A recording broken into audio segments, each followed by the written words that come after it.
sew this together, your first step is to make sure that you have right sides together. I have been sewing for 25 years, and my mother growing up drilled into me, right sides together, right sides together. So I want to look at the right side. This is the right side. And by right side, we mean the correct side, the pretty side. This is the right side.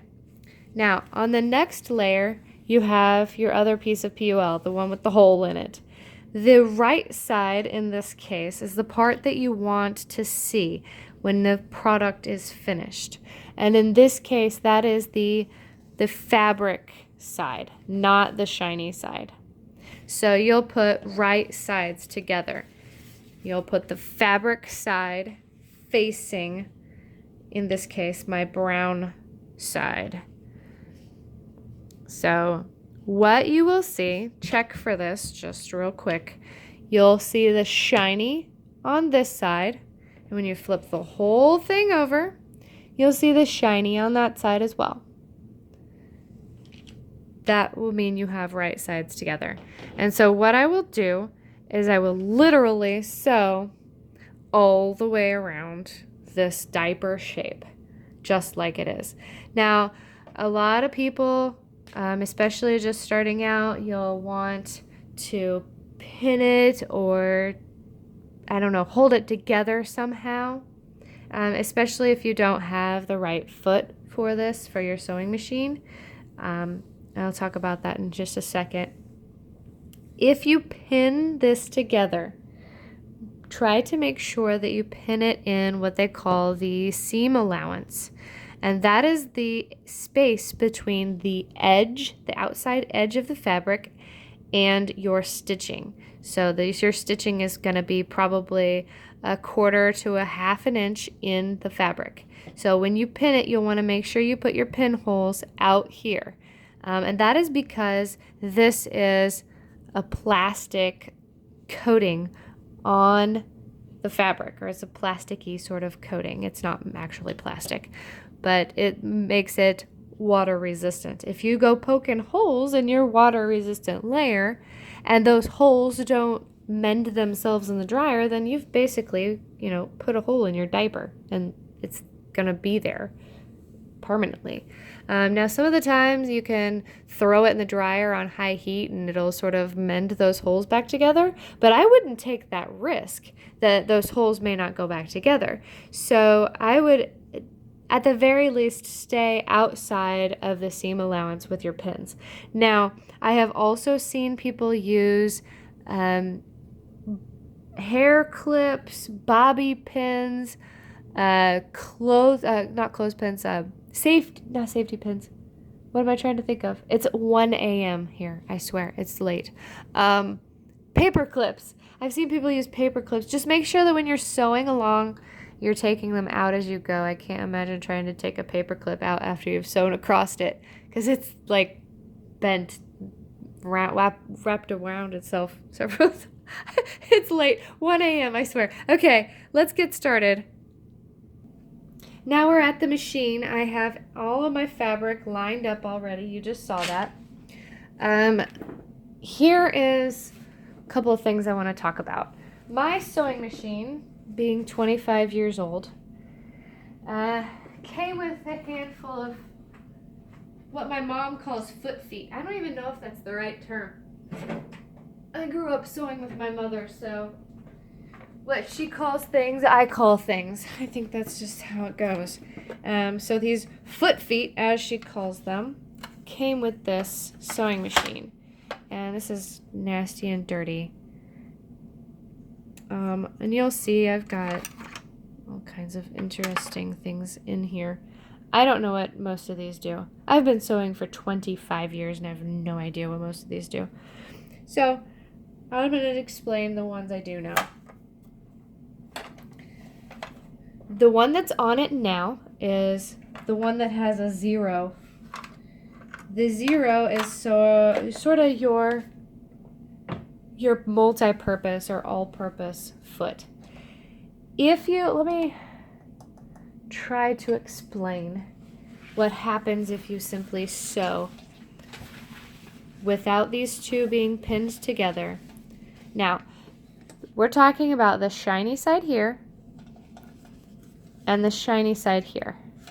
This stuff it's made out of like a polyurethane. I don't know, polylaminate, poly something laminate is what PUL stands for.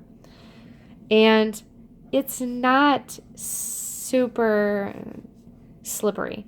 When you're putting pressure on it with this metal foot, what it's going to do is it's going to stretch this top layer, and the dogs, the feed dogs, these are these guys at the bottom. That's what my mom called them, feed dogs. I'm not even sure that's the right term.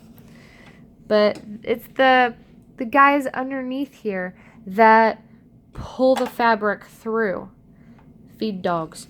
It's going to pull the fabric straight through. And so what's going to happen is this piece will be pulled that way. And this piece will be pulled that way because the foot is stretching it. And so you might start out lined up at this end, but by the time you get down here to this end, it's going to look like this. So these two are going to be here, and then this one's going to be way long. It probably won't be that drastic, but it won't line up by the time you get to this other end. And then what you'll have is you'll actually have it looking bunched up across the middle. It'll kind of be bunchy looking. So what you'll want to do is you'll want to change out this foot. I like to use the walking foot. I don't believe this came with this machine. It does say Bernina on it, which is the brand of my machine, so it was meant for this machine, but it didn't come with it. I'm pretty sure it was extra. If you have a Singer, a Janome, a Kenmore, most Kenmores anyway, Brother, they all sell walking feet for their machines. So I would go get a walking foot, truthfully. If you don't have a walking foot, there are a couple of options for you. I'm having trouble threading this. It needs to get down in there. There we go. There are a couple options if you don't have a walking foot. Some folks like to put a piece of paper. Let me show you what that would look like. To make the fabric slippery. And you actually just need to put it, if you use a thicker fabric, thicker paper, you actually just need to put it on the one side. So maybe thicken your paper just a little bit. Put this in here. And right next to, sorry, I could put my fabric in there properly. Right next to the needle, you'll want to put this piece of paper. Now what that does is it keeps the foot up off of the PUL, and it'll slide along this paper much easier than it will slide along this. And so you can just sort of sew until you run out of paper, and then lift your foot up. My foot, by the way, goes up and down with my knee, so hopefully that doesn't throw you off that I've lifted the foot without my hands. Okay, so anyway, you'll take the paper out and, stick it back in. So it'll be like this. You've sewn all the way to the end of it. You'll take the paper out and put it back in where it is until you get to the end. You can also sew straight onto the paper. Just put your paper down and sew over the paper and then tear it off afterwards. Tissue paper works really, really well for that.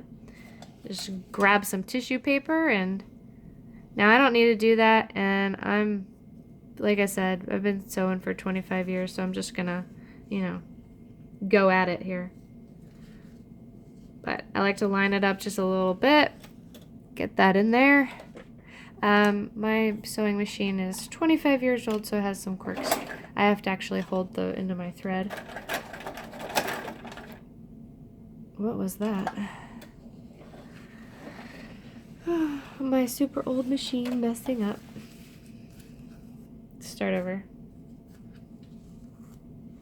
Alright, so you get all lined up here. Stick this down into the machine.